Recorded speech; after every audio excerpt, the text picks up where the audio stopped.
Bonjour et bienvenue dans cette nouvelle vidéo de Draw My Economy. Aujourd'hui, on va voir 5 bulles qui peuvent éclater et vous faire perdre beaucoup d'argent. Mais avant de commencer, si vous n'êtes pas encore abonné, pensez à le faire et à cliquer sur la cloche pour être prévenu lorsque je sors une nouvelle vidéo. Vous pouvez aussi aider la chaîne en cliquant sur le bouton Rejoindre et en rejoignant la communauté DME. Pour vous parler de ces 5 bulles, je vais vous parler de 5 amis qui ont fait des investissements très différents les uns des autres, mais qui ont pris des risques sans le savoir.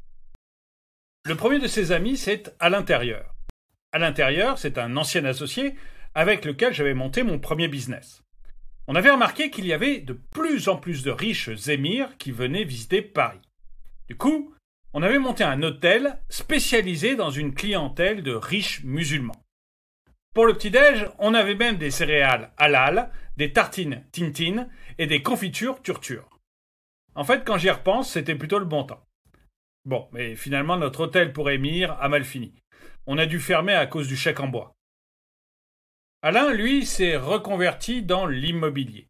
Il a acheté de l'immobilier à but locatif. Alors, ceux qui écoutent régulièrement la chaîne savent que je suis très sceptique sur l'immobilier, surtout dans certaines grandes villes. L'immobilier, c'est pas quelque chose qui monte indéfiniment. Moi, j'ai un peu plus de 40 ans et j'ai déjà connu 2 cracks immobiliers majeurs avec des baisses de prix de plus de 40%. Et sur les 10 dernières années, l'immobilier est monté de manière totalement improbable. Entre 2010 et 2020, en France, l'immobilier a augmenté en moyenne de 22%, ce qui est déjà énorme. Mais vous avez des grandes villes dans lesquelles c'est devenu complètement fou. Paris a augmenté de 56%, Lyon de 67%, et Bordeaux de 74%. Beaucoup d'analystes pensent comme moi qu'en fait les prix de l'immobilier sont actuellement soutenus par des taux d'intérêt extrêmement bas. Et ces taux d'intérêt sont extrêmement bas uniquement parce que les taux d'intérêt des banques centrales sont maintenus bas artificiellement. Mais du coup, une hausse des taux d'intérêt pourrait arrêter la croissance du secteur et provoquer une chute. Et la hausse des taux d'intérêt, on est à 2 pas de l'avoir. On est à 2 pas de l'avoir parce que l'inflation qui arrive va probablement obliger les banques centrales, que ce soit la Banque centrale européenne ou la Banque centrale américaine, à réagir. Et elles réagiront forcément en augmentant les taux d'intérêt. Bref, la valeur des appartements que possède Alain dépend énormément ces temps-ci des décisions que vont prendre la BCE et la Fed dans l'année qui vient. Un autre ami que j'ai revu très récemment, c'est Pat. Pat Redway est un ami d'enfance qui rêvait de devenir pilote dans l'armée. Bon, finalement, il travaille aujourd'hui dans les pompes funèbres. Il conduit les corbillards. La façon positive de voir les choses, c'est de se dire que finalement, il a fini par être pilote d'essai.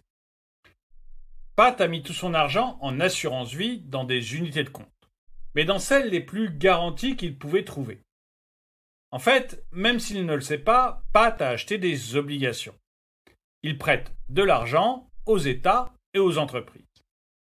Et les gouvernements et les entreprises ont beaucoup emprunté depuis le début de la pandémie, grâce aux taux très bas auxquels ils ont accès. Par exemple, en une seule année, 2020, la dette française a augmenté de 300 milliards d'euros. Ça fait un peu plus de 16 points de PIB. Et c'est absolument gigantesque. Et c'est à peu près la même chose dans les autres pays. Le gouvernement britannique, par exemple, a eu le plus gros déficit de son histoire en 2020-2021, et il a emprunté 298 milliards de livres sterling. Et il n'y a pas que les États qui se sont massivement endettés. Les entreprises du monde entier ont emprunté tout aussi massivement. La dette des entreprises non financières des pays avancés est passée de 165% du PIB en 2019 à 185% fin 2020.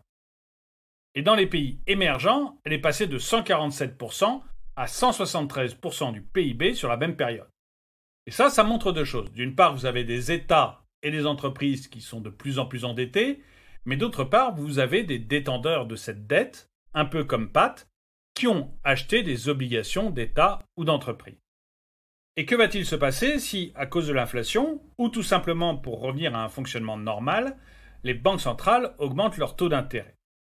Eh bien, d'un côté, vous avez les États ou les entreprises qui ont besoin de renouveler leurs dettes, qui vont se retrouver pris à la gorge en devant payer plus d'intérêts, Et de l'autre côté, vous allez avoir le problème de Pat. Le problème de Pat, c'est que si les taux montent, les obligations qu'il a achetées avec son assurance vie ne vaudront plus grand-chose. Personne ne lui rachètera des obligations qui rapportent du 0,5% par exemple, s'il y en a des nouvelles qui sont émises à 2%. Du coup, le risque qu'il a, c'est de perdre beaucoup d'argent. Ma troisième amie, c'est Nadège. Nadège a vu d'autres est devenue entrepreneuse lorsqu'elle a divorcé. Bon, c'est un mauvais mariage dont je préfère ne pas parler.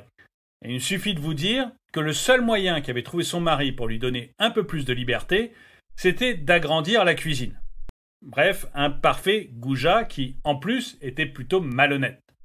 Là aussi, je ne veux pas m'étendre, disons que certaines ont un mari en or et que le sien est en tôle. Donc Nadège est maintenant entrepreneur et son entreprise lui rapporte de l'argent. Argent qu'elle a décidé de placer en bourse, en actions, puisqu'elle a bien vu que les actions montaient régulièrement depuis assez longtemps. En fait, il y a eu un effondrement des bourses au début du Covid, et puis depuis, les bourses atteignent régulièrement de nouveaux sommets. Et là, Nadège court plusieurs risques. Le premier, c'est l'inflation. Selon Marc Affel, qui est responsable des investissements chez UBS, chaque rapport sur l'inflation supérieure à 2% entraîne un concert d'appels à la Fed et aux autres banques centrales pour qu'elles réduisent leurs mesures de relance, afin d'éviter que l'inflation ne devienne incontrôlable. Mais si la Fed ou les autres banques centrales réagissent trop vite, il y a un véritable risque d'atterrissage brutal. En fait, les actions ont tellement augmenté depuis le début du Covid que toute information négative risque de les faire chuter brutalement. Et des informations négatives, il peut en venir de n'importe où. Ça peut être une mauvaise inflation, ça peut être un ralentissement de la croissance, ou ça peut être une nouvelle alerte Covid. Et Nadège a intérêt à choisir très finement les actions qu'elle achète pour éviter de se retrouver en difficulté lorsque le marché se retournera. Un autre de mes amis qui joue avec le feu, c'est pas comme les autres, c'est un ami très proche. On s'est connus ados. En fait, c'est même lui qui m'avait appris comment faire aboyer un chat. De l'essence, une allumette et wouf! Pacôme investit dans les matières premières, parce qu'il voit que les matières premières augmentent fortement et qu'on lui a dit récemment que finalement il y avait des pénuries de matières premières, ce qui handicapait l'industrie. Mais il ne faut pas croire que les matières premières montent toutes et qu'elles sont destinées à continuer à grimper.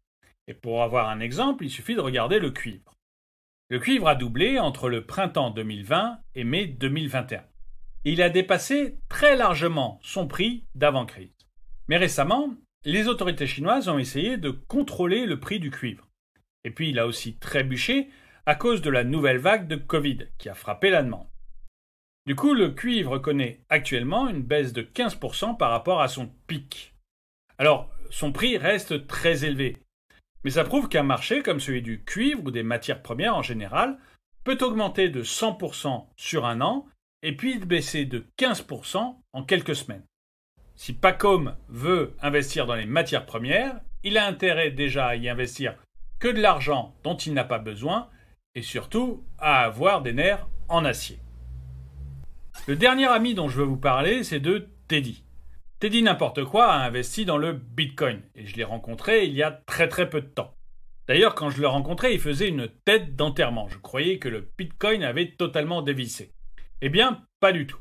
En fait, il allait être père, mais il ne savait vraiment pas comment l'annoncer à sa femme. Teddy a donc investi beaucoup d'argent en Bitcoin. Et il faut bien avouer que pour l'instant, il gagne. Il gagne même beaucoup. Et ça va contre tout ce que j'ai pu annoncer depuis le début de l'année. Mais je continue à dire que d'investir dans le Bitcoin est uniquement spéculatif. C'est un peu comme jouer à un casino.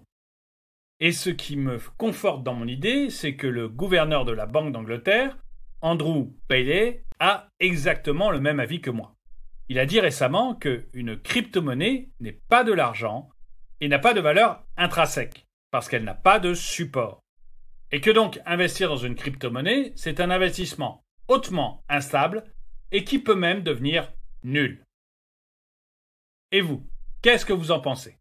Est-ce que vous avez investi récemment? Dans quoi êtes-vous investi? Dites-le moi dans les commentaires. Et le proverbe du jour. Le mariage est comme un mirage dans le désert. Palais, cocotiers, chameaux. Mais soudain, tout disparaît et il ne reste que le chameau. Merci d'avoir regardé cette vidéo, mettez-lui un pouce vers le haut, commentez-la, partagez-la. Merci à tous ceux qui m'aident en ayant appuyé sur le bouton rejoindre et je vous dis à très bientôt.